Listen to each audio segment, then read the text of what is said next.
지구의 자전과 공존에 의해 태양은 매일 뜨고 지구를 반복합니다. 이 때문에 태양광을 주 에너지원으로 사용하는 태양광 발전은 무한할 수 있습니다. 그렇다면 태양광 발전만으로 100% 생활이 가능하다면 에너지 걱정이 완전히 사라질 것도 같은데 과연 가능한 얘기일지 이번 영상에서 알아보겠습니다. 태양광 발전이란 말 그대로 태양으로부터 오는 빛을 전기에너지로 바꿔주는 발전 방법을 말합니다. 태양빛을 전기에너지로 바꾸기 위해서 가장 중요한 것은 태양전지인데 우리가 흔히 태양광 발전하면 떠올리는 푸른색 금속판을 말합니다. 반도체의 한 종류인 이 태양전지판에 태양빛이 쏘게 되면 전자를 방출하게 됩니다.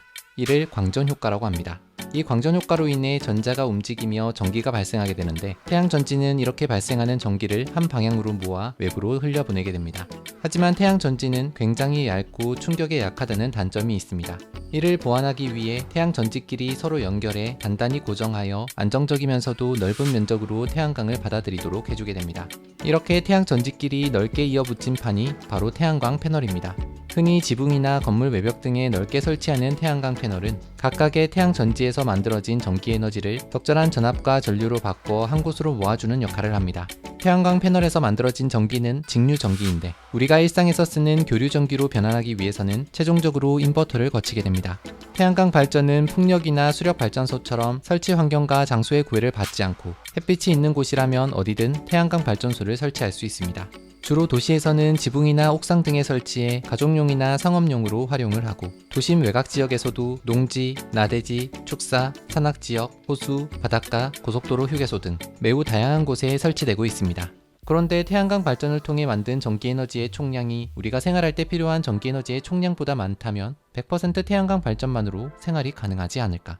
맞습니다만 태양광 발전의 효율을 고려하지 않는다면 배보다 배꼽이 훨씬 더 커지는 상황이 될 수 있습니다. 실제로는 아주 다양한 요소가 태양광 발전의 효율에 영향을 주고 있습니다. 아시다시피 태양광 발전은 날씨에 큰 영향을 받는데 구름의 이동이 많아서 태양광의 방향이 계속 바뀌거나 날이 흐리거나 또 비 오는 날에는 가동이 아예 불가능할 수도 있습니다. 최근 문제가 되는 미세먼지 역시 태양광 패널에 닿는 직사광선량을 줄어들게 만들어 태양광 발전의 효율을 떨어뜨리는 원인 중 하나로 손꼽히고 있습니다. 실제로 2018년 12월부터 2019년 2월까지 미세먼지가 많은 날과 그렇지 않은 날의 태양광 발전 효율을 비교해봤더니 미세먼지가 많은 날에는 무려 37% 가까이 효율성이 떨어졌다고 합니다. 그렇다면 구름이나 비, 미세먼지처럼 특별히 날씨에 구애받지 않고 1년 내내 태양빛이 강렬한 사막이나 적도라면 태양광 발전의 효율이 가장 높지 않을까 하고 생각하는 사람도 있습니다. 우리나라의 1년 평균 일조 시간이 약 2,400시간 정도인데 비해 사하라 사막의 경우 약 4,000시간에 달한다고 합니다. 게다가 사막은 지형적으로도 넓은 면적으로 태양광 발전을 저해야 할 장애물도 존재하지 않기 때문에 태양광 발전에 가장 유리한 조건으로 보일 수 있습니다. 그런데 사하라 사막에서의 태양광 발전 효율은 그리 높지 않다고 합니다. 효율을 떨어뜨리는 주범은 바로 사막의 높은 온도. 태양광 발전의 최적의 발전 효율 온도는 평균 25도 안팎입니다. 사하라 사막의 오후 평균 기온은 40에서 50도 안팎에 달하는데 적정 온도보다 1도씩 높아질 때마다 발전 효율이 0.3%에서 많게는 0.5%씩 떨어진다고 합니다. 사막에는 비도 잘 내리지 않아 자연적으로 태양광 패널의 온도를 낮출 수도 없어 사막이 아무리 일조 시간이 길더라도 결론적으로는 발전 효율이 떨어진다고 합니다. 따라서 온도와 일조 시간, 날씨 등을 고려해 태양광 발전의 효율을 최대치로 끌어올릴 수 있다면 참 좋겠습니다만 사실 이 모든 조건에 부합하는 입지를 찾고 환경을 만드는 것이 쉬운 일은 아니라고 합니다. 그래서 이러한 제약 때문에 그동안 100% 태양광 에너지만으로 생활하는 것은 어렵다고 여겨져 왔습니다.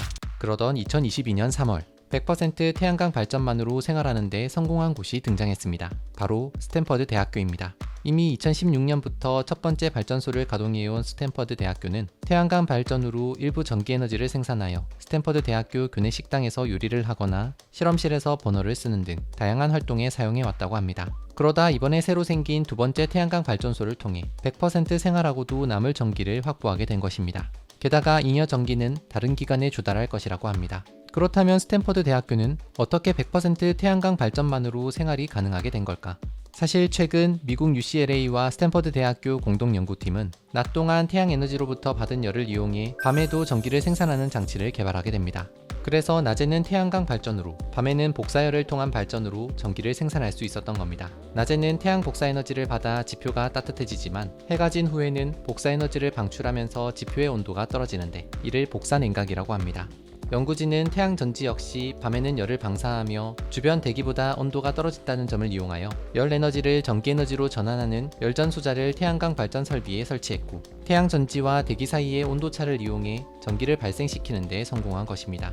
이 장비는 낮에는 밤과 반대 방향으로 작용하여 태양광 발전 과정에서 추가 에너지를 생산하며 효율을 높인다고 합니다. 실제로 스탠퍼드 대학교는 태양광 에너지 사용으로 5억 2천만 달러에 달하는 금액을 절약했고, 2011년과 비교했을 때 약 80%에 달하는 온실가스를 절감했다고 합니다. 100% 태양광 발전만으로 생활하는 것을 스탠퍼드 대학교가 성공하긴 했지만 상용화되기까지는 더 많은 연구와 개선이 필요한 상황입니다.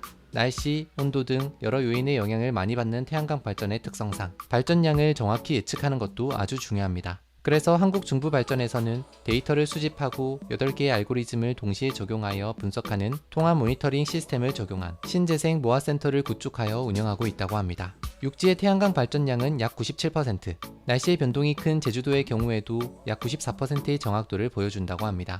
태양광 발전과 관련된 다양한 기술들이 계속 연구되고 개선된다면 머지않아 태양광 발전은 훌륭한 대체 에너지가 될 것이라 기대됩니다.